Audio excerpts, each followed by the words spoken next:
Y'all, we have been trying to record this for like 30 minutes. So here we go. Take 580. Hey, did you know that we support people with HA, low progesterone, anovulation, short luteal phases, and all of the types of challenges that come up with infertility? Danny and I are practitioners that have helped hundreds of women beat HA, regain fertility, and get pregnant naturally. hmm We are here to break the status quo of spending tens of thousands of dollars on IVF treatments for women who have issues that can absolutely be solved naturally. Yes. Oh my gosh. Yes. So we do this with our signature program that restores ovulation to regain healthy menstrual cycles. And if you're ready, get pregnant completely naturally. On top of our one-on-one sessions, our fertility program even includes a styling session with Samantha Dawn, who is a body positive stylist. She's also our personal stylist Yes. and an expert in helping you to dress your new and nourished body. This is so important that we don't even need to convince you on how important this is. We want you to relearn how to nourish your body, claim your fertility, and feel confident in your clothes as your body changes. Mhm. It doesn't have to So be painful. no, yeah, exactly right. It doesn't have to be painful. With a little bit of guidance and support, you can absolutely do this. So if getting your cycle back and if feeling good about the process, if getting pregnant naturally is something you want to do, if you don't want to spend tens of thousands of dollars on medical treatment for something that you don't have to, we have just the place for you to go. So go to the hasociety.com/coaching to learn more about who we are, what we do, and apply today. Yeah, we look forward to supporting you. That was good. Do you like that Yeah. one? Yeah, I do like that Okay. one. That one's way more us. Yeah, boom. There you go.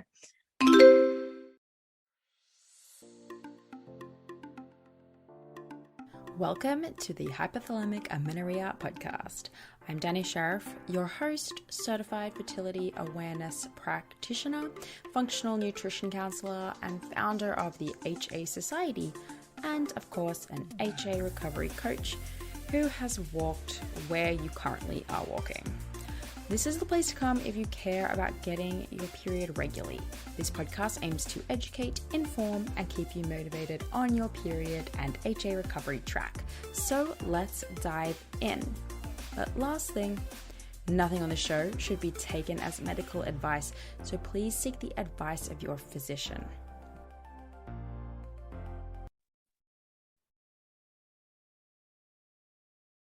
Hey everyone, welcome back to the HA podcast. I'm joined today by our returning guest, Emily Everton. She owns Embody Physical Therapy and Wellness. She is a PT. She's also a student in our HAP program. So I feel like I've gotten to know her quite a bit. We've had a number of awesome conversations, and I trust deeply in her knowledge. And I know that she is still working her way kind of into the field specifically of HA and like bringing it more into her current practice. But she's really knowledgeable about a lot of things that are relevant to us, but that we haven't had a lot of people on here talking about. A lot of little things like REDS, musculoskeletal health, the nervous system, so much more. So I wanted to let Emily say hi. Hello, welcome. Hi, Danny. Thanks for having me back. I'm really excited to be here. Yay. Yeah, it's gonna be awesome. We have a whole other episode with you on it, which people can totally go back and listen to, but that one was more your recovery story.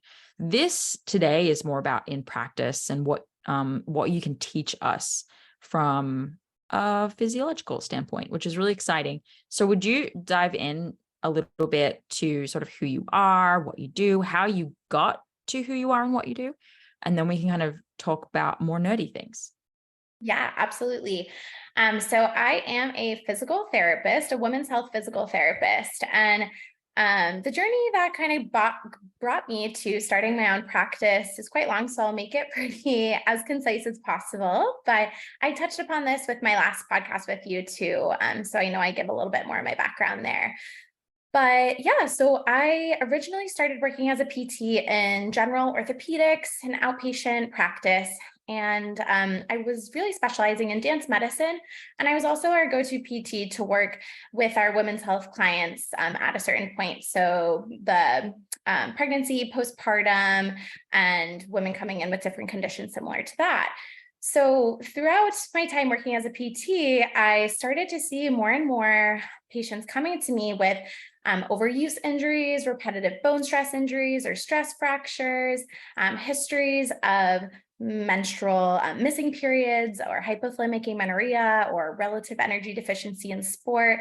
And it started to occur to me, there's a bunch of wonderful things we can do from a physical therapy standpoint to serve this population, but the model I was working in at the time didn't really allow me to explore explore treatment from this holistic approach that I feel that this population really benefits from and needs. If we're thinking about a root cause approach, if we're just looking at biomechanics or strength or the typical things that we tend to think of when we think of physical therapy, we're really missing the mark on what the underlying root cause is to some of these conditions. So pairing that with my lived experience with hypothalamic amenorrhea, a difficult relationship with food, exercise, in my body, and with what I was seeing and this growing passion from the clinic, I decided to open my own practice, and it's been a really wonderful ride. Been about 5 to 6 months. So I consider myself a baby business owner, but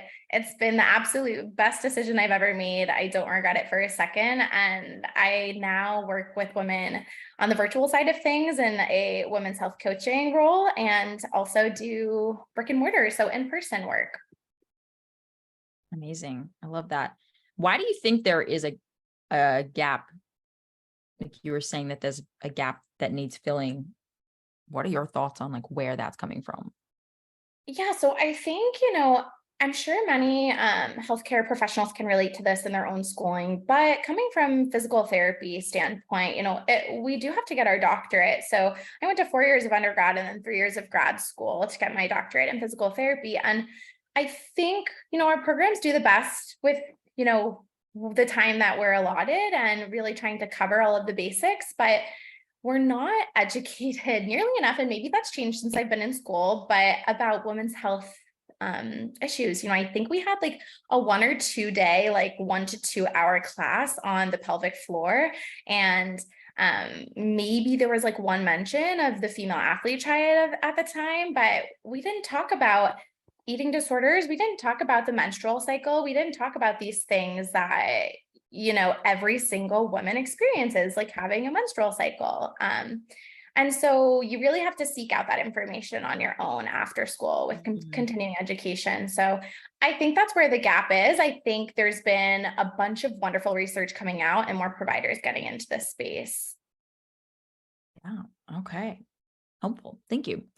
Thank you for acknowledging my question that I'm not in that field, and I don't know a lot of people in that field. So yeah, it's interesting.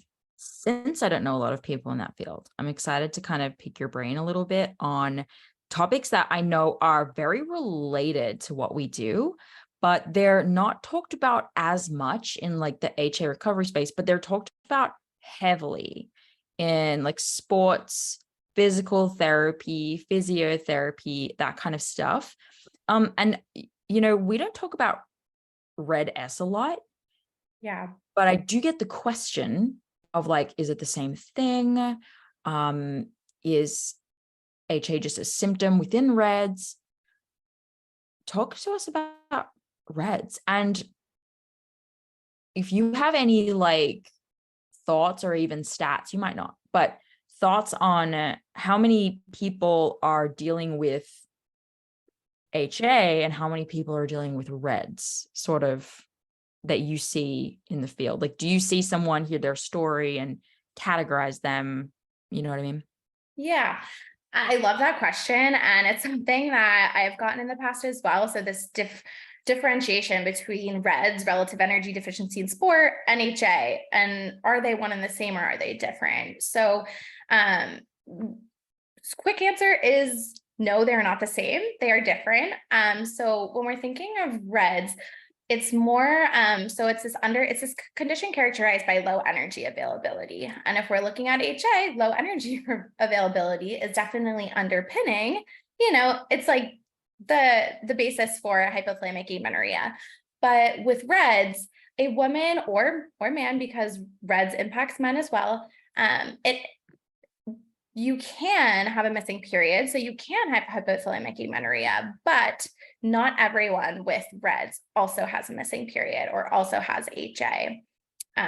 So I hope that answers your question there. In terms of what I think to be more common, I personally think, from what I've seen in my work and just the research, that RED-S is heavily prevalent in the athletic community, and even more prevalent in sports that place an emphasis on physical appearance. So dance, gymnastics, long distance running, track and field, figure skating, and those types of sporting activities. Whereas hypothalamic amenorrhea, I also think this is way more common than people give it credit for. And we know that there's a spectrum, so this HA spectrum that people can fall on as well. And yeah, I think the rates of HA are really, really common as well too, but they're not necessarily one and the same. Yeah. And that whole like men can have RED-S is a huge distinguishing factor. And I think, say what you're going to say. It is a distinguishing factor. And I also think that men might fly under the radar. Although my specialty is in women's health, I don't, work with men in that capacity. A lot of men, suffer from RED-S as well, but they don't have, the periods to say, to diagnose them with low testosterone or these other things that are impacting their health. It's usually once they have a stress fracture or some type of injury where further testing is done to diagnose them. Yeah. Yeah. I think in certain sports, or maybe even in all sports, RED-S would be considered a spectrum, right? Of how, when it comes to athletes or just very active people, I mean, how many people do you think are walking around in perfect shape, where their level of, I mean, that's a broad question, and it depends on how much they're training and stuff, but we're just seeing so much overtraining, so much more is better culture, so much I'm training while you're taking a day off kind of thing. And I feel like there's just no way that everyone's in tip-top shape. And seems to be this belief that that person going for a run right now is healthier and fitter than me. But sometimes I wonder if that's a complete falsehood. What's your take? Oh my gosh, yes, it's rampant. And again, I think there's more people speaking up about this, more professional athletes coming and speaking out about this too. But it's so prevalent. And I think a lot of times, what you were just talking about, we often think more is better. More is just more. It doesn't mean better, especially when it comes to exercise and movement. But yeah, I mean, at my last job, I was working primarily with dancers, and I was, in the dance medicine field, and I just saw it so frequently. And, there's so many subtleties that we can put together and realize there's something more going on here. So for example, if a dancer, or I'm just using dancer as an example, but an athlete is starting to notice that their performance is going down, they're getting more small nagging injuries, they're not recovering like they used to, they're not sleeping through the night like they used to, they're more fatigued, they're having digestive issues. For dancers, they are having a hard time keeping up with choreography, staying focused, balance and neuromuscular control. So there's so many things that can kind of tap us into what could be going on under the hood, for lack of better terms. But yeah, I think it's really common. Yeah. And so in terms of like the menstrual cycle, and even in those who are cycling, are you looking at that much with your own clients as like a tool in your practice, or sort of how do you as a practitioner help and address women's hormonal health? How is that kind of coming into play for you? Yeah, so I have always asked about women's menstrual health, like since I've become a physical therapist, but definitely over the last year is where I've really been deep diving into the hormonal health side of things. But so any women that I work with, girl or woman, I am asking them about their menstrual cycle. Have they approached menarche? Have they had their first period? What do their periods look like? Are they tracking their periods? Do they have heavy, painful periods? Do they have irregular periods? So I do this with all of my clients, both my in-person clients who are coming to me for, say, hip pain or shoulder pain. I ask them about their menstrual cycle, and those who I see in more of a coaching capacity, and I'm working with them on HA or menstrual health or fertility. And then when it comes to like deep diving into the hormonal side of things, I really take a holistic approach to care. So sometimes these things organically come up in conversation with women I'm working with, and we're just putting all of the pieces of the puzzle together, because no system works in isolation. Hormones don't work in a vacuum. Nothing in the human body works in a vacuum. So yeah, so some of the work that I'm really excited to be getting more into is the fertility side of things as a pelvic health physical therapist. So, and, combining that with my work as a women's health coach and specifically with HA. So in terms of the fertility clients that I will see, we're definitely talking about hormonal health, and there are actually manual interventions, so like gynovisceral, abdominal, visceral mobilizations that we can do to address things like inflammation, adhesions from previous abdominal or pelvic surgeries. We can, impact things from a manual standpoint, like ovulatory disturbances, so PCOS or these other inflammatory conditions. So we're definitely having the conversation when it comes to hormone health and fertility. Okay. And so you had said something that made me want to like do the perfect transition into sort of my next question. Well, anyway, it'll come back to me. But so you're having these like you're connecting with your clients to a point where like it's inevitably going to be coming up in conversation, because you're talking about the body and trying to like connect reasons why people are moving wrong or feeling pain or having, maybe even like more swelling on some days than other days. Like I can see how there'd be so many reasons why it would be applicable. There we go. This is my question. It just came to me. Came to you. Yeah. So what are the things exactly? What are some of the things exactly? Because it's probably a long list that are making you curious in a patient about their menstrual health, right? So where are symptoms and issues showing up in the type of work you do that's helping you connect the dots to some like deeper underlying health issue? And another way to kind of ask this question is just like, why is what you do related so much to our audience? Sorry, you chopped out that last part. Why is my work related to what? Why is like the work that you do, or why are you seeing it so strongly connected to this audience? Yeah. Again, I love this question. So that's kind of what this past years have been, is making these little interweb, like spider web of seeing all of these connections. And it's kind of my work right now is trying to bring more awareness to this and how everything is connected. So in terms of, again, I'm going to try to make this concise, but there are more than a few overlaps. But so in terms of women I'm seeing with pelvic floor dysfunction or pelvic floor concerns, things such as like frequent UTIs or frequent infections or urinary urgency, urinary incontinence that essentially means you're leaking, inability to hold in urine, constipation, vaginal or vulvar dryness, pain with sex, low libido.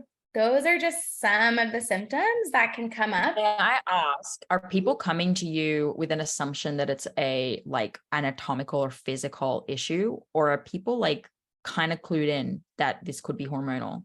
Because my intuition tells me they're going to a PT, they think this is a physical problem. Yeah. And so, I think it's mixed. So some people will come say, if their doctor is saying you need to check out pelvic floor PT, and they're not, what I will say is a lot of people aren't fully aware as to how a pelvic floor PT is going to help them. There's a lot of education that comes with it. But I will say that these symptoms are not only a hormone driven times, it's again, it's taking a holistic approach. It's looking at the different body systems and doing a thorough objective assessment in terms of like looking at those physical things, and then also deeper diving. And if we don't do that deeper dive, if we don't ask those questions about the menstrual cycle, if we don't peel back the layers, we're really doing women a disservice, and we're only going to get so far in terms of helping them with these unwanted symptoms. So those are symptoms that I frequently see. And I think one of the most interesting things in terms of the research and the overlap is that the hormonal profile of hypothalamic amenorrhea really mirrors that of a postmenopausal woman. So a lot of overlap. And I know we talk about this and in the HHAP and everything. But those unwanted symptoms of like hot flashes and poor sleep and fatigue and digestive dysfunction and, the painful sex and the dryness and all of these things, there's a lot of overlap. And there's even overlap once a woman is going through recovery and coming out of that low energy availability state. So it's just kind of like being the detective, staying curious and asking all the questions. And this doesn't happen in like one session. It's kind of session by session to peel back more layers of the onion, but it's like so fascinating to create these connections. Hello. I know that most of you are listening to this show kind of still on your journey to recovery, and that's great. But there are many of you who have been impacted by your journey to the extent that you are considering becoming an HA coach, or maybe you are, because we honestly do see a lot of these. Maybe you are a doctor, maybe you are a personal trainer, maybe you're a nutritionist who has struggled with this, who's looking to bring more HA support into their practice now that they see how prevalent this issue is. And so, of course, we started the Holistic HA Practitioner certification, and we do get a lot of questions about like, how do you build such a practice and what's important to know before even considering taking this certification and things like that. And that's a good question. So if you're looking to build a practice or take your practice to the next level with HA coaching, or just become an HA coach, we are running a free training on September 5th called Empowering Women's Health, Understanding and Addressing Hypothalamic Amenorrhea. And we're going to dive into the world of women's health and focus on this honestly really misunderstood condition, if you will, of HA, and figure out how to work it into your career or existing business. We're going to go through a few topics. We're going to cover the problem that needs to be solved in this world, like why HA is such an issue that needs coaches. And we're going to go through demystifying HA, the role of practitioners in this space. We're going to go over the holistic approach to HA management. We're going to talk about becoming a certified HA practitioner and the business and impact piece that can be so life-changing, not just for you, but all of the people that you potentially will work with. And of course, we'll do Q&As at the end and all of that good stuff. If it's something that you're interested in, just head to thehasociety.com/coach training to register for the event on September 5th at 10 a.m. Central Time. All right, on with the show. Yeah. Tell me more about abdominal and pelvic floor health and how, like, what does everyone kind of need to know? Who needs to be doing this? Is there anything about HA that you feel like those types of treatments are particularly helpful for, or do you need a certain level of like recovery for those things to be beneficial? Yeah. So again, I love this question. I would say if we're talking about just HA recovery and simply as restoring period, restoring ovulation, certainly physical therapy and this manual work is just going to be one adjunct and is going to be helpful to help manage and address some of the unwanted or uncomfortable symptoms that can accompany HA recovery. So the abdominal and the pelvic work is not necessarily going to bring your period back. It's not going to bring your period back. You need to do the other work. But abdominal and pelvic mobilization, pelvic floor mobilization can be really helpful to address some of those uncomfortable symptoms that can coincide with HA recovery. So for example, one thing that we'll see is digestive dysfunction and bloating, constipation, so symptoms like that.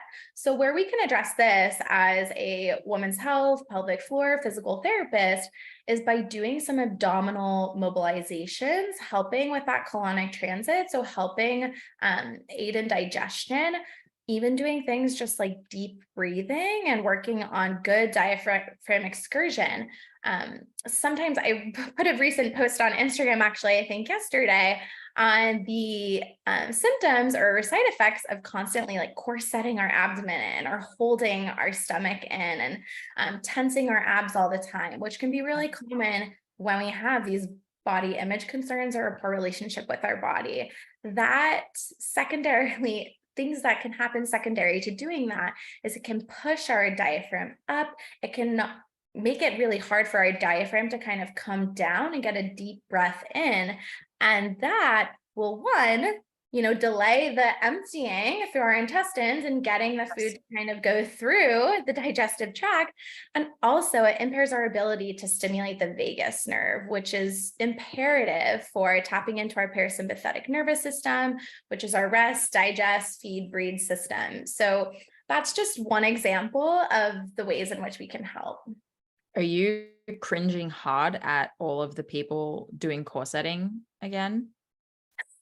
I am, yes. I try so hard not to, make any judgments. And I always like to tell myself, when you know better, you do better. And we're just all doing the best with the knowledge we have. And in terms of the corseting and people investing in those, honestly, it's just a product of our really, really the unsustainable standards in our society. And it makes it really hard for, women to feel comfortable in their own bodies. I recently heard on a podcast someone say, trying to recover from an eating disorder in today's society is like an individual with alcoholism trying to recover living in a bar. And it's just like so true. It's everywhere you go, it's not fair. You can't just like leave. You can't just avoid that place. No. So I try to approach everything with compassion and know, that was me at one stage in my life. I was constantly like sucking in and holding tension. And other things that can accompany that is pressure down onto your pelvic floor. So, leakage and feeling pressure and heaviness and prolapse and a whole slew of things. So it's just like goes to show everything's connected. Yeah. Okay. Really interesting. Thank you. Okay. And so what about HA and eating disorders associated with like the abdominal wall and pelvic health? Because you kind of talked about like walking, the corsets and walking around like that. And you mentioned how these symptoms can come up, like leakage and things like that. But was that an exhaustive list of the types of like conditions that we see in the HA space and what is associated? Yeah. Do you know what I mean? With Yeah. the abdominal wall. Mm-hmm. It's definitely not an exhaustive list. So I did talk about like the slow digestion. So gastroparesis, which can be, something that women with eating disorders experience. And when I talk about eating disorders, I always want to make the distinction and put that out there that not every woman with hypothalamic amenorrhea has an eating disorder. 100%. Just like not every woman with an eating disorder has hypothalamic amenorrhea, which, sometimes can be something that delays people reaching out for help because they don't feel like they're sick enough if they don't, if they still have a period. So I like to make that distinction when I do talk about eating disorders. But so gastroparesis, those abdominal and visceral mobilizations can be really helpful, especially say if someone is, an individual is navigating eating disorder recovery, and that constipation, the bloating, the digestive dysfunction,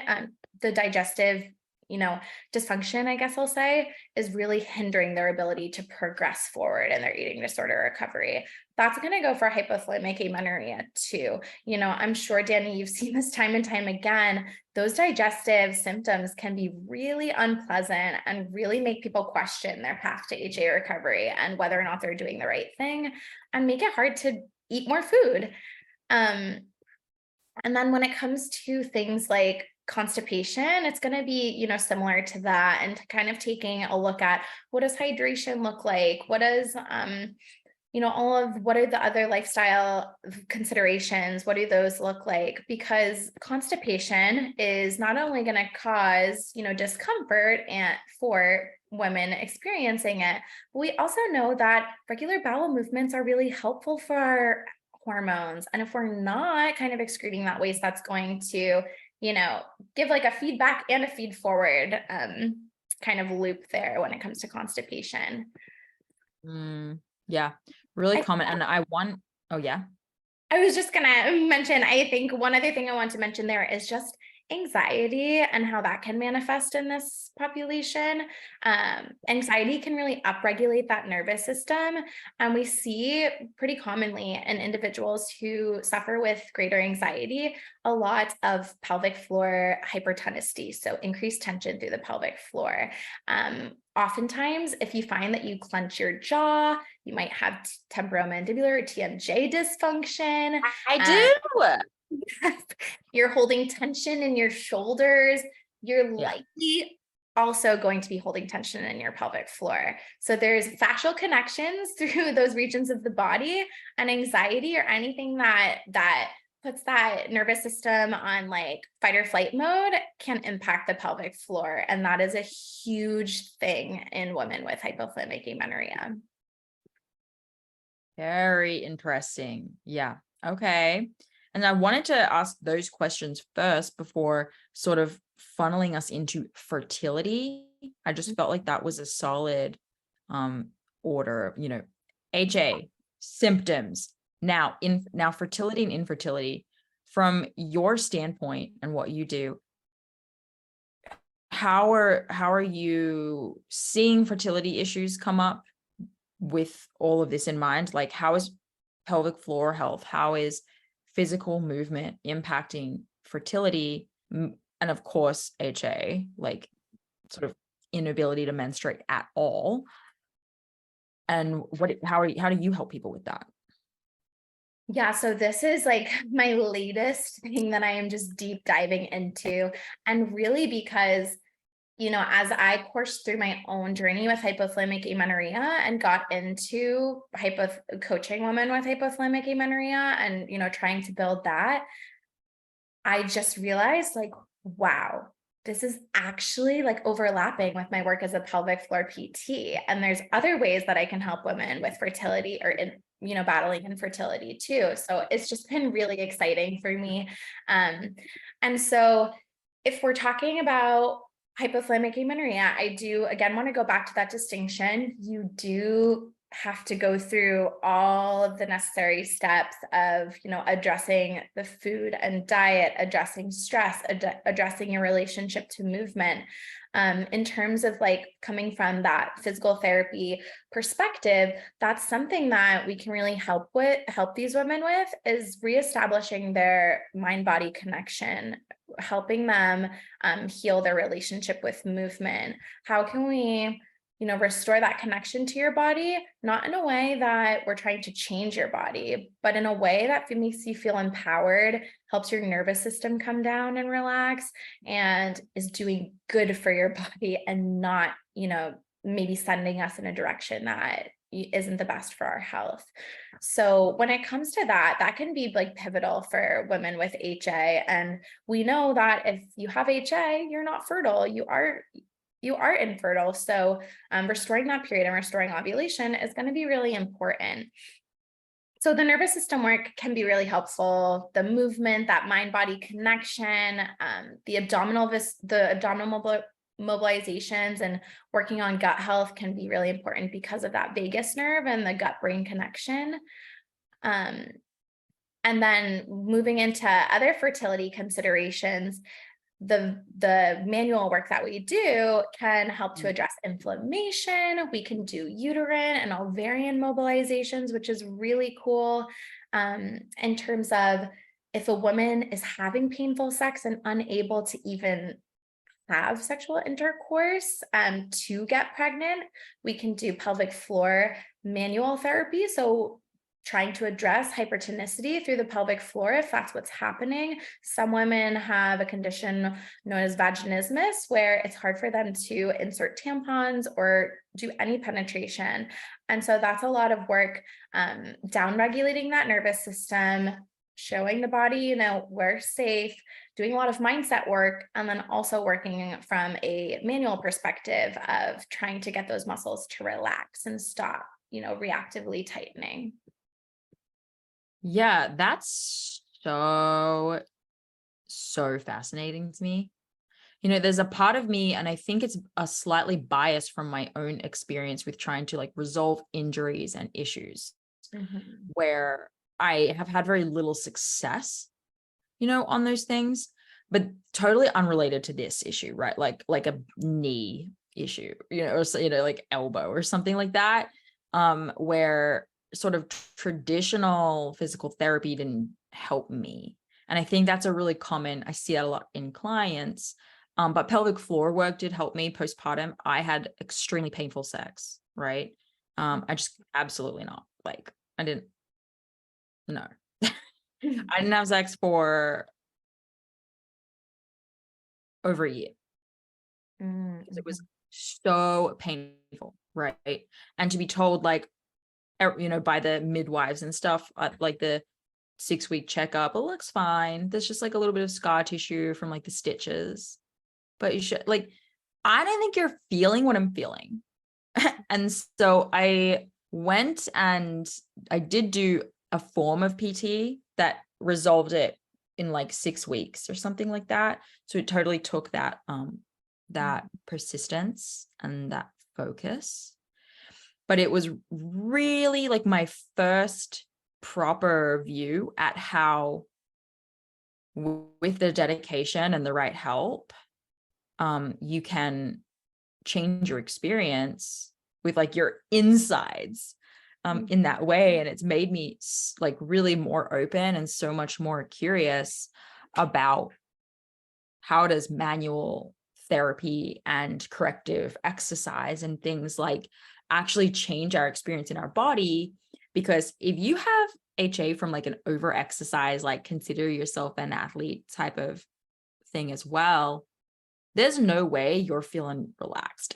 There's no way you don't have a tension issue somewhere that's impacting you. I think the lesson for me was it takes a lot more than just showing up to an appointment once a week and hoping someone will fix you. You have to you have to do the friggin' corrective exercises that none of us want to be doing. You know what I mean? We hate it, but if you can dedicate yourself to it and find a knowledgeable practitioner, right? Not someone where you're just an appointment on their calendar so that they can claim insurance. Yeah. I don't know about your perspective, but I think that's an issue. There's some really juicy, interesting stuff to be found through what you do. Yeah, it is. It is fascinating. I love that you think it's fascinating too. And I also just want to Thank you for sharing that, because I think the more vulnerable we can be and talk about these things, like, for example, you stating you couldn't have sex because it was so painful for a year. Women need to hear this. Like, women are experiencing this, and so many women are experiencing this. And it's so related to shame, right? To say like, I was so embarrassed, all my other mom friends, to say, because you don't want to be that couple that never had sex again after they had a baby. There's so much shame and embarrassment around that. Really is. Do you have the book Come As You Are? Have you read it? Do I need it? Highly, highly recommend. You need it. Yes. I have been considering lately, I'm going to just order a bunch of copies and start giving them to my clients when I start working with as I'm working with a new client. My practice is low volume in product of what I'm aiming for, because I am not within the health insurance model, and I really value giving that one-on-one, very individualized custom care. So I'm like, every single woman I work with needs this book. It is just such an empowering book. I highly recommend it for you, and I definitely would have recommended it back then as well. But and the second thing I wanted to comment on is just, I'm sorry for your experience with, being told 6 weeks you're ready to go. It's unfortunately so common. And again, I think this is something that we're seeing progress with, and we're seeing change, and there's way more pelvic PTs than there ever have been. And I just feel like it should be mandatory. After you have a baby, whether it's cesarean section or vaginal delivery, you have to see a pelvic floor PT. And y'all, pro tip too, they have wait lists, because it's very, at least like your local ones that take insurance kind of thing. So like, you're too tired to go. This is the issue, is like, you're too tired. You've just had a baby. You don't be making an appointment. You don't be getting your insurance card out. Like, there's barriers. So like, have your husband schedule it, make it his job, or because you also need a referral, I think, or at least in some states. It's like, there's a whole process. In Texas, I had to get a referral from my doctor or my midwife. So they're just there's barriers in the way. So I think like, you have to organize that before baby comes and put it on the schedule. So in Massachusetts, we're luckily direct access. So you don't need a doctor's referral to go to PT. However, especially because I do not accept insurance, I can submit super bills to individuals' insurances for reimbursement, but I am an out-of-network provider, so we don't have those barriers. What I will say is that's a really great point that you made. It's hard for postpartum women to get to their PT appointments. And so like for me, I do travel to some of my clients, and, I think finding someone who will help you break down those barriers and will help you find a realistic, something that's realistic, that's going to work for you, is so important. This is just something I want to put out there. If you ever feel shame or guilt from your provider, perhaps it's that you haven't gotten to your exercises, or you couldn't be as consistent as you wanted to be, find a different provider, because you should never feel shame in your healing journey. You need to find someone who's going to meet you where you're at and empower you, and understand that things are going to come up. And especially for women navigating HA recovery, infertility, postpartum, it is a trying, vulnerable time. You need someone who's going to be on your team and walk that journey with you, and stay curious, and, not induce any shame on you. Yeah, so true. Do you do over Zoom online appointments? Like, if you can't get to someone's house, or they can't come to you? Yep, I do. So that's a little bit trickier in terms of crossing state lines. So I can't do skilled physical therapy. I can't provide that for individuals who reside outside of Massachusetts. There is the coaching aspect, and it's funny you ask that, because I have had some women reach out asking recently, women with hypothalamic amenorrhea who kind of want to blend the two. There's definitely like general guidelines, and like from a coaching perspective, things that we can address. Of course, I can't do manual interventions through the screen, but there are ways that we can address your questions, or at least do consults so I can help you kind of get you in the right hands of care. There are wonderful support groups I'm part of, so I'm always open to chat with women and try to find a provider that's local to them as well. Yeah. It's really Well, listen, any of you guys in Massachusetts, you know, if your goal is to get pregnant, bookmark Emily's page and just like you have a solid person in your corner when the time comes. Yes, thank you for that. Thank you for that shout out. I think one more thing that I wanted to mention too, I don't know if you have other questions as well, Danny, but is on the fertility side of things, something that I'm seeing, and I'm sure you're seeing this as well, is just the number of women who go to say their OBGYN and then are sent to a reproductive endocrinologist and find themselves in the hands of a fertility doctor, are being told that their unexplained infertility, they have to jump straight to assistive reproductive technologies or IVF or something of that nature. And especially for women with HA, it honestly breaks my heart. I've seen over 5 different doctors just within the last 2 to 3 years.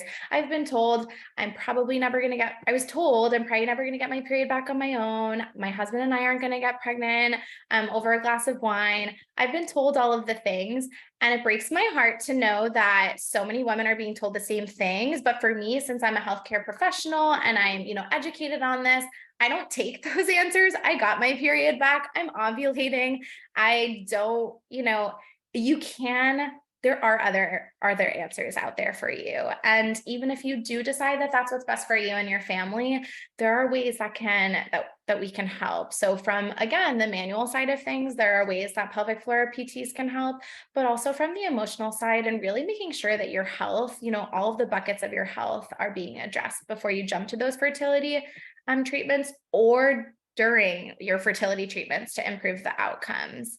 There's research to support that you should really only induce ovulation in women with hypothalamic amenorrhea if they have a BMI of at least 18.5 or greater. I still think that's very low, but if you're not working to restore energy balance and you're not putting the steps to recover from HA in place while you're navigating these fertility treatments, chances are you might be spending a lot of money and really going through an emotional journey and not get the outcome that you're looking for. So I just want to point that out too. Yeah. And it's so incorrect how to tell the vast majority of women that they're never going to be able to resolve issues like this on their own, that it makes you almost lose trust in well, what other medical specialties are misguided in what they're saying. Like, I can't trust anyone. And now I become like a tinfoil hat person of the medical industry. But, maybe there's a healthy amount of that. I hope I fall in between where it's like, I will now go to the doctor for their opinion, but then find multiple others and form my own, versus this culture we've been brought up in of like, just put it in their hands and then follow their instructions no matter what, and be like, oh, well, okay, then. Like, no. Yeah, you have to have that curiosity and don't be afraid to ask questions too. Again, going back to something I mentioned earlier, I always try to believe this because I don't want to get too sad about, the standard of care out there, but I try to believe that every doctor is just doing the best with the knowledge they have. And when you know better, you do better. So I think some of us other health professionals who are kind of, seeing these things, one of our missions is to get in front of some of these doctors and just provide a little bit more education too. Whether or not they want to hear it, it's still helpful. Just to, we can all improve, the profession as a whole, improve the medical the medical profession as a whole, medical professions. And it's just been really fun kind of branching more into this integrative and holistic approach to care. And I truly believe it's what all women need and deserve. Yeah. I love that take. I love your positive, like, everyone's doing the best they can attitude. It's so true. Like, if doctors did know this information, they would say it. It's just that it's missing, right? And so it's our job to fill that gap. And so I appreciate people like you out there who are going to be I know you're kind of new to this side of the world, like incorporating this into your practice and as a baby business owner, but it will not be long before there's like some amazing changes and lives that you've been able to impact. And I know from experience too, that like that is the ultimate goal. So where can people learn more about you? Where do you think the best place for them to start kind of keeping in touch with you would be? Yeah, so I'm most active on Instagram. I'm at emilyeverton.dpt. I don't really show up on too many other platforms. I only have the capacity to really focus on Instagram, although I do have a threads and I love a good hot take and just kind of showing up real. So I am on threads as well. I can also be reached through my website. That's embodieptwell.com. And there's contact forms there that can link you right up to my email too. So those are probably the best ways to find me. Love that. Well, thank you so much for joining us and putting a bit of knowledge in everyone's ear about how, PT and manual work is important and how just maybe even just have helped some people connect dots between some symptoms they're experiencing and how they can be connected. And because, dude, this is all connected. Like you said earlier, nothing in the body is happening in a vacuum, right? And realistically, like you have to sort of start addressing the body as like one big environment that you're trying to heal versus like just this one, I get my period back thing. Like maybe your back pain is slightly related to like the whole picture. And 100%. yeah, we need to start seeing things that way. So I really appreciate your time. I hope everyone goes over and gives you a follow and checks stuff out. And we'll see all you guys next week for another episode. See you then. Bye. Bye. This episode is brought to you by Grassland Nutrition beef liver capsules. Did you know that in terms of nutrient density, beef liver actually blows vegetables and fruits out of the water? If you're a client of mine, you have already been instructed to eat beef liver either fresh or in capsule form.